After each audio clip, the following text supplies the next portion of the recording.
El Señor esté con ustedes. Y con tu espíritu. Lectura del Santo Evangelio según San Juan. Gloria a ti, Señor. En aquel tiempo dijo Jesús: Yo soy el buen pastor. El buen pastor da su vida por las ovejas. El asalariado, que no es pastor ni dueño de las ovejas, ve venir al lobo, abandona las ovejas y huye. Y el lobo las roba y las dispersa. Y es que a un asalariado no le importan las ovejas. Yo soy el buen pastor, que conozco a las mías y las mías me conocen, igual que el Padre me conoce y yo conozco al Padre, y doy mi vida por las ovejas. Tengo además otras ovejas que no son de este redil. También a esas las tengo que traer, y escucharán mi voz, y habrá un solo rebaño y un solo pastor. Por esto me ama el Padre, porque yo entrego mi vida para poder recuperarla. Nadie me la quita, sino que yo la entrego libremente. Tengo poder para entregarla, y tengo poder para recuperarla.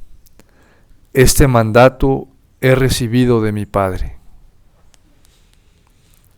Palabra del Señor. Gloria a ti, Señor Jesús.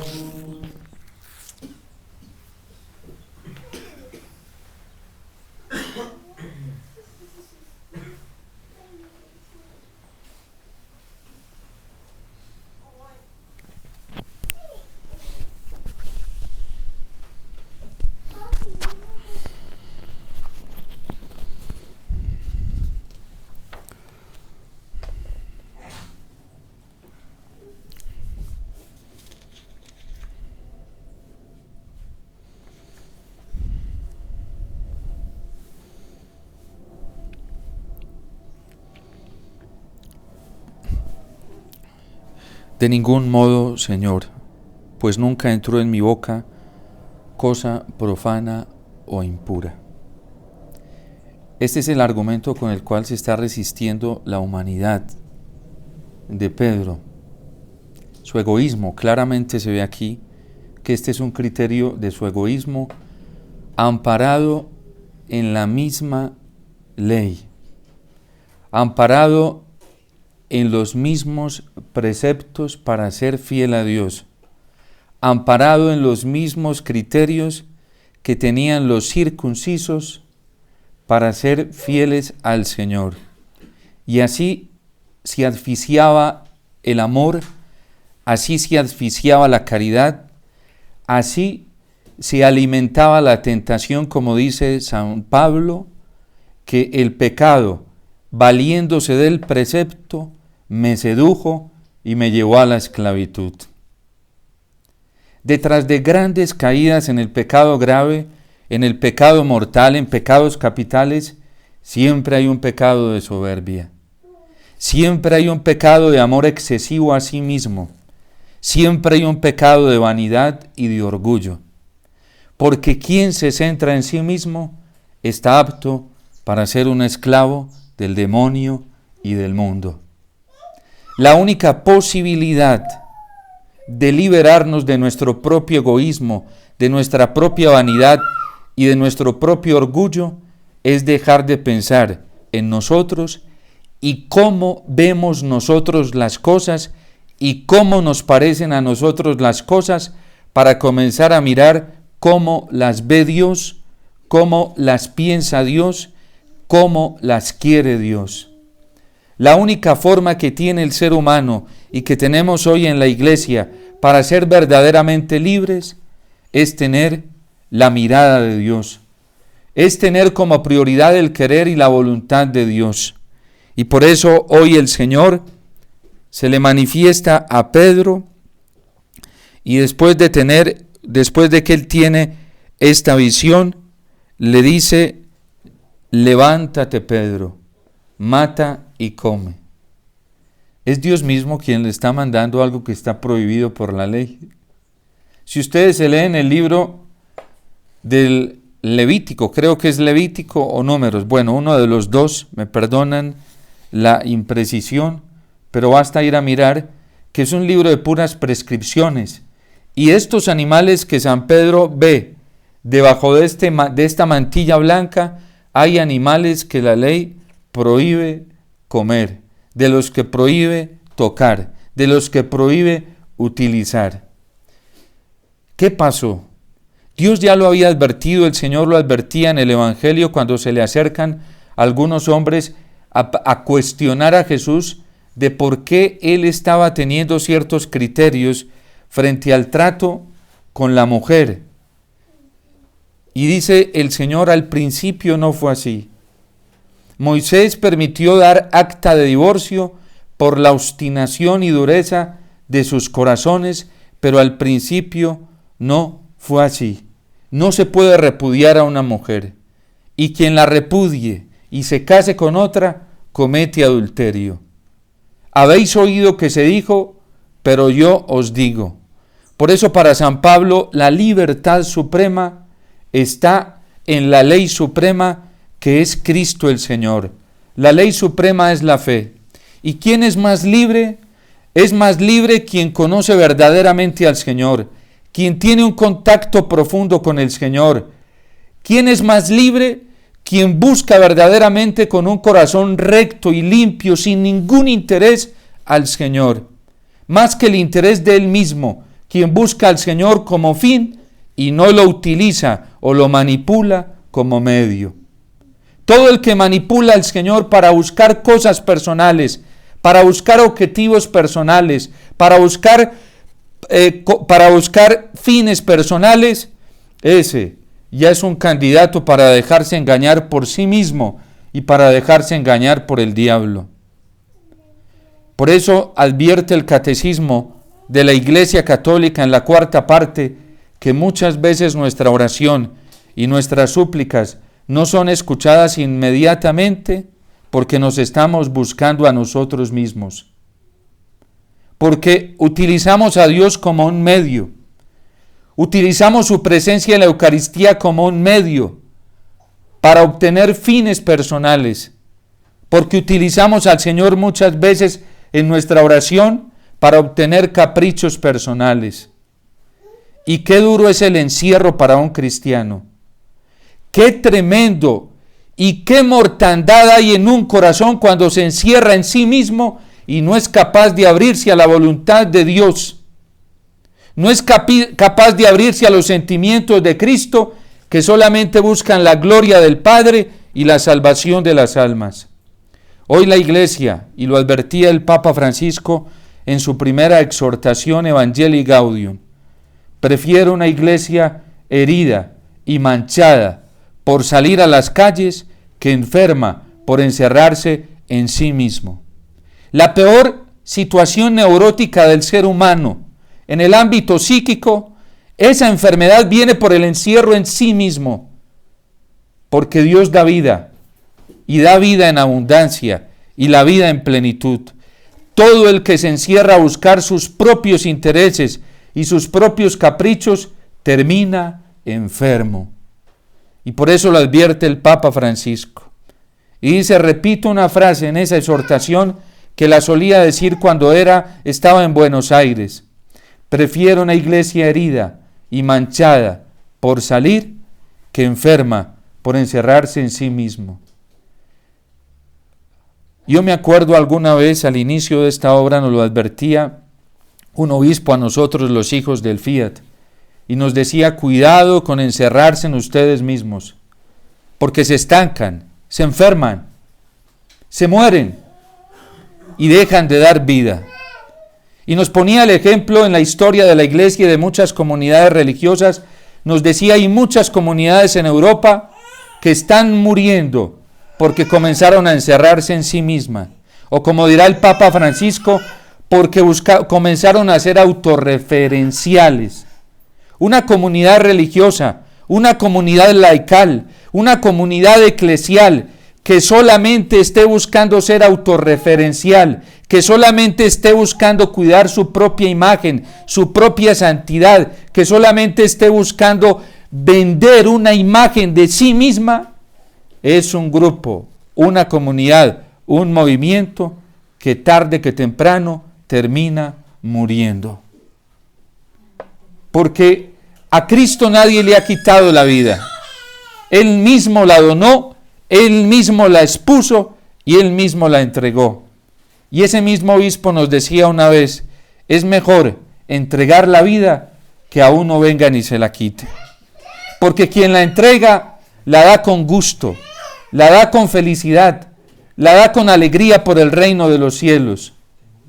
Pero qué terrible es que otros sucedáneos vengan a arrebatarle a uno la vida del alma poco a poco por ser egoísta, por encerrarse en sí mismo y por sostenerse en sus propios criterios. ¡Qué lección tan grande para el primer papa! Eso nunca, Señor, de ningún modo, Señor, pues nunca entró en mi boca cosa profana o impura. Hay una advertencia que siempre nos han hecho los padres de la Iglesia, y la Iglesia lo sigue sosteniendo en su magisterio. Desde un trabajo excesivo por la pureza ritualista, está escondido un demonio, que es el demonio de la soberbia. Y por eso una frase que se utilizaba mucho en el medioevo, son puros y puras como ángeles, pero soberbios y soberbias como demonios. Satanás es muy hábil para llevarnos a la perdición. De hecho, detrás de los grandes pecados de lujuria que hoy hay en la iglesia, se esconden los demonios de la soberbia. Y por eso el ritualista, el preceptista, el legalista, solamente está detenido en el precepto y Satanás es feliz allí haciendo nido. Y los demonios feliz cundiendo y haciendo daño allí. Solo una persona que es capaz de donarse, de entregarse, no por su propio bien y su propio interés o el interés de un grupo, sino por el interés del corazón de Dios, que es la salvación de las almas, es capaz de cuidarse de estos demonios que hacen tanto nido en el alma y que le hacen tanto daño al corazón, que le hacen tanto daño a la iglesia y que están haciendo tanto daño a la humanidad hoy. No llames impuro a lo que yo he declarado impuro. Hay gente que para cuidarse de la caída se esconde y creen que eso es virtud. Creen que eso es virtud. Lo único que están haciendo es alimentar al diablo, alimentar al pecado y dejándose de seducir por la tentación. El miedo no es virtud. Y todo lo que se hace impulsado por el miedo no viene de Dios, y por eso San Pablo se lo advierte a Timoteo. Dios no nos ha dado un espíritu de cobardía, sino un espíritu de fuerza, de libertad. Los extremos siempre son malos. Caer en el libertinaje como un temerario y lanzarse a todo, sin estar conducido por la voluntad de Dios, sin estar manejado por la voluntad de Dios, por el corazón de Cristo, es otro extremo. Y los extremos siempre son daños. Hoy la iglesia está pagando un precio muy alto, porque muchos comenzaron a trabajar una vida de perfección y de santidad desde la cobardía y del miedo, encerrándose y replegándose. Y no saben cómo gozan los espíritus de lujuria con ese tipo de trabajo. Le encanta, porque estos demonios se alimentan de este tipo de cobardía y de este tipo de miedo. Por eso nosotros tenemos que vivir en la libertad del corazón de Cristo, en las prioridades del corazón de Cristo. Y la prioridad del corazón del buen pastor es la salvación de las ovejas, es la salvación de las almas. La prioridad del corazón de Cristo es ir a buscar a todas las ovejas, a las descarriadas, a las que están extraviadas, a las que están desorientadas, y por eso entrega la vida. Un sacerdote un ministro, un religioso, aún de clausura, que no tenga esta prioridad en su corazón, es una tierra fértil para el demonio, porque solamente se está buscando a sí mismo sin darse cuenta, y se está dejando seducir por el pecado, y se está dejando seducir por el precepto. Santa Teresita del Niño Jesús, doctora de la Iglesia y patrona universal de las misiones, tuvo como prioridad en su corazón la prioridad del corazón de Cristo, y fue la salvación de las almas. Y por eso fue capaz de darlo todo. Y no había minuto, segundo, instante en que ella no pensara en las almas. Por eso quería hacer todo: profeta, sacerdote, misionero. Ella jamás castró la tendencia del corazón para ir a ayudar a los demás, para ir a ayudar las almas. Y hay gente hoy dentro de la iglesia que está castrando la caridad de Cristo, que está impidiendo el amor de Cristo, que le está poniendo barreras al amor de Cristo. Y dice San Pablo, el amor de Cristo nos urge, y el amor de Cristo es por las almas. Recibir un don de la vocación matrimonial, recibir un don de la vocación a la vida religiosa, recibir un don de la vocación a la vida sacerdotal, para buscarse a sí mismo, es lo más terrible que puede existir, lo más nefasto que puede haber, porque no es un don para sí, sino que es un don para los demás. La vida matrimonial, la vocación al matrimonio, es un don para la iglesia. No es un don para dos personas, es para la iglesia. Y por eso todo el cuerpo místico, sacerdotes y religiosos, tenemos el deber de exigirle a los matrimonios santidad. Santidad porque queremos ver santidad en ellos. Tienen el deber de mostrarnos a los religiosos y a los sacerdotes santidad. La santidad de Cristo en la unión de Cristo con la iglesia. Y si no nos la muestran, pues tendrán que darle cuentas a Dios de eso. Un matrimonio que vive santamente su vocación es una motivación muy grande para todo el cuerpo de Cristo.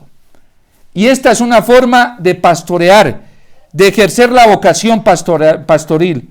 Un matrimonio que recibe el don para pensar en sí mismos, solamente en dos, nos castran a nosotros y le hacen mucho daño a la vida sacerdotal, y le hacen mucho daño a la vida religiosa, y le hacen mucho daño al cuerpo místico de Cristo. Recibieron el don de la vocación matrimonial en función de la iglesia, y por eso Dios los capacitó con un amor fecundo, capaz de dar vida para alimentar a la iglesia. Quien recibe el don de la vida consagrada en los diferentes modos de vida o formas de vida que tiene la vida consagrada, la virginidad consagrada, la vida eremítica, la vida anacorética, los institutos de vida consagrada, las órdenes religiosas, las congregaciones religiosas, tantos modos y formas que hay de vivir la vida consagrada. Quien recibe este don no lo recibe para sí mismo, y no lo recibe para 5, para 6, para 7, para 20, para 30, para 40, lo recibe para el mundo, porque es la forma en que el Señor se entrega y se dona por las ovejas. Los religiosos tenemos el deber y la obligación desde la iglesia de prestar atención a las almas y de brindarles la ayuda que necesitan. Hasta los conventos de clausura ni siquiera son del todo encerrados, porque estando en la clausura tienen atención a las personas. Mirar la vida religiosa de otra manera es castrar al Espíritu Santo. Y por eso cuando Pedro comenzó a hablar, después de que el Señor le dice, no llames impuro a lo que yo he declarado puro, apenas comienza a hablar, dice que se derramó el Espíritu Santo y que cómo iba a impedir él que la obra de Dios se realizara. ¿Quién era él? Pero lamentablemente hoy en la iglesia hay mucho abuso de autoridad. Y ese sí que es un pecado grande. Abusar de una autoridad ajena que no es nuestra, la autoridad del don que viene de Dios, porque somos controladores, dominadores y nos creemos dueños. Y cuando uno se cree dueño, uno se vuelve arbitrario y abusivo hasta con las cosas de Dios y maltrata y explota y daña y trasquila y hace una cantidad de daño y de estrago. Recibir el don de la vida consagrada es recibir no un don para sí, sino un don para otros. No para otro, para otros.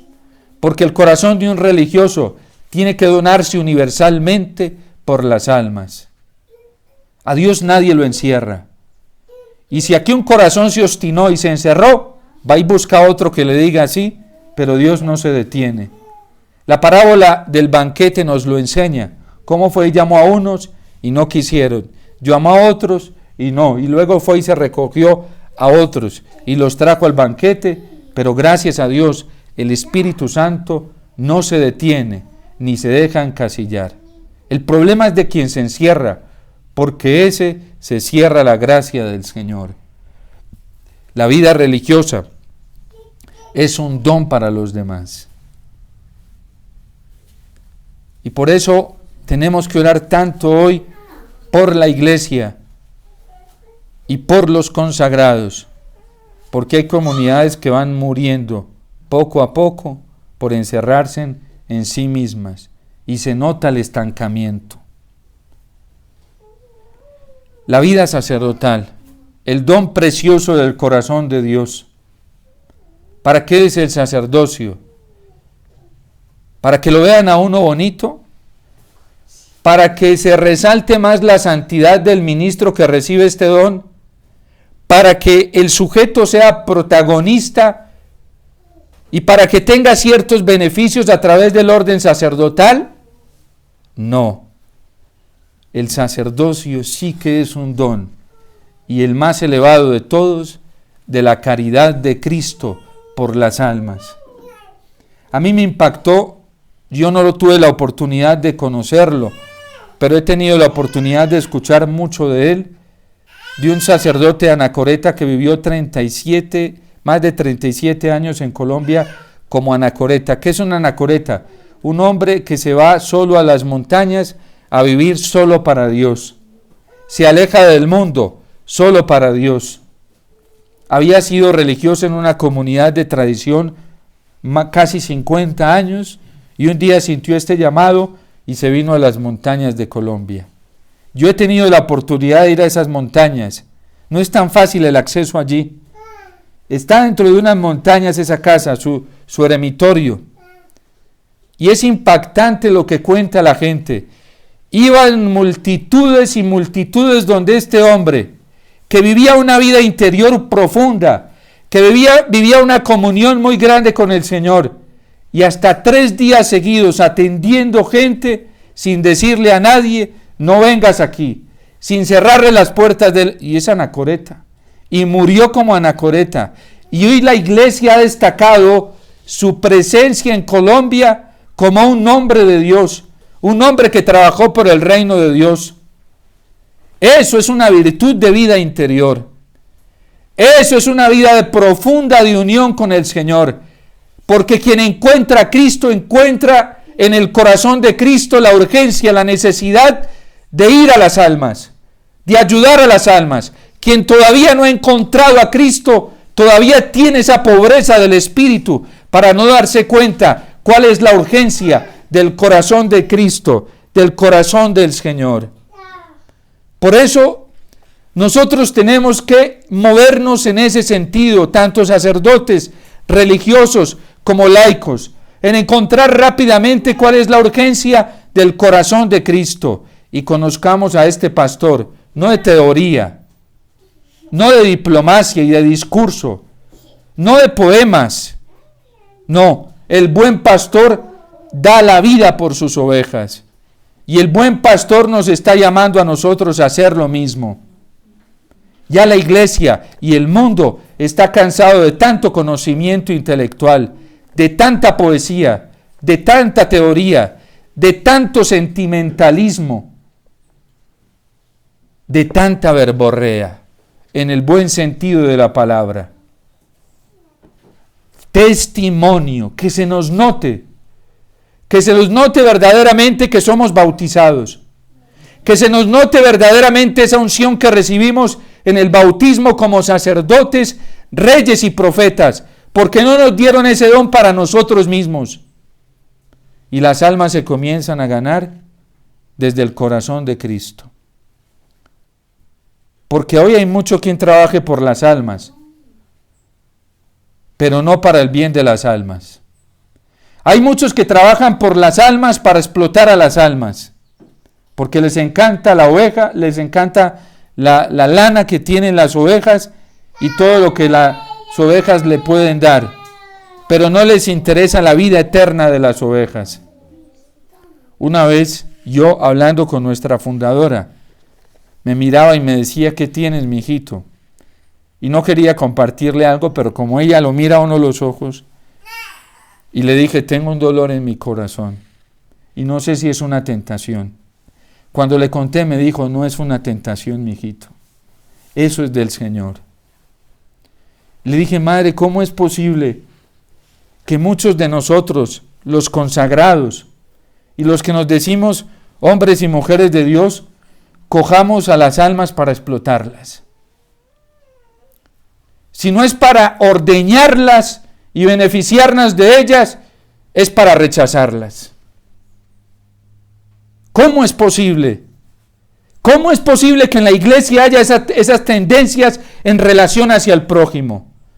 Y nos sirven las personas mientras nos den leche y podamos ordeñarlas, mientras nos den lana, y ahí sí hay preocupación por ellas, pero no por su vida eterna, no por su relación con el Señor.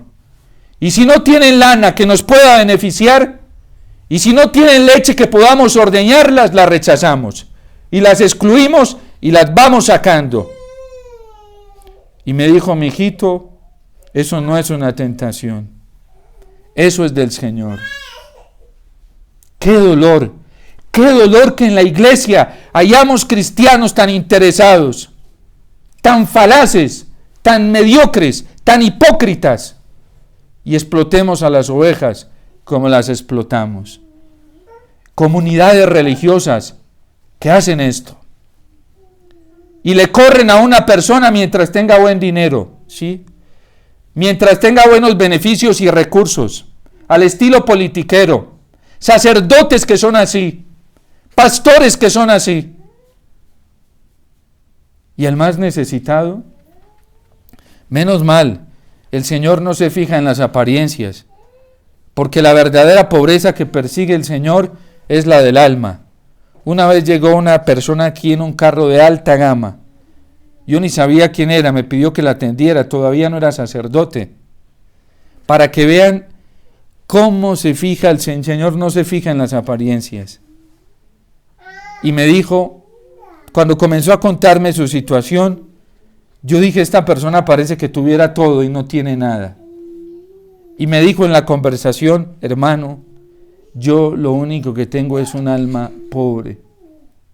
Usted cree que tengo mucho, pero no tengo nada, porque me hace falta el amor, me hace falta Dios. La teología de la liberación en la Iglesia Católica hizo daño muy grande, porque comenzó a despreciar a unos y a favorecer a otros. Solo se fijó en la apariencia material, entre el que tiene riquezas y el que no tiene riqueza. ¡Qué cosa tan nefasta! ¡Qué cosa tan nefasta! Una vez yo atendí a una persona, dueño de una empresa muy importante en Colombia, y yo no sabía tampoco. Llegó aquí y me entregó un sobre y me dijo: padre, esto es para ustedes, hermano, esto es para ustedes. Y me comenzó a contarme todo lo que tenía en empresa y todo eso, después de estar unos días acá. Y me dijo: hermano, habemos gente tan pobre que lo único que tenemos es plata. A veces las apariencias engañan y terminamos juzgando a la gente por las apariencias. Qué terrible que nuestra relación con las ovejas esté a ese nivel y no seamos capaces de mirar el corazón y la verdadera necesidad de las personas. ¿Qué le ofrecemos nosotros a las almas? ¿Qué le ofrecemos a los demás? ¿Nos fijamos en las apariencias para rechazar o para coger? ¡Qué tremendo! Y hay gente que es así, sacerdotes así, consagrados así, laicos así, que solamente miran las apariencias para despreciar a unos y para acoger a otros. ¡Qué terrible! ¡Qué daño hacen los juicios temerarios! Y cuando no se hacen según el corazón del Señor, como se lo enseña hoy el Señor a San Pedro. La gente tiene hambre de Dios, tiene sed de vida eterna. Dejemos de jugar con las almas y démosle lo que verdaderamente necesitan, la gracia de Dios, el don del Espíritu Santo, que se quiere comunicar a muchos a través de nosotros.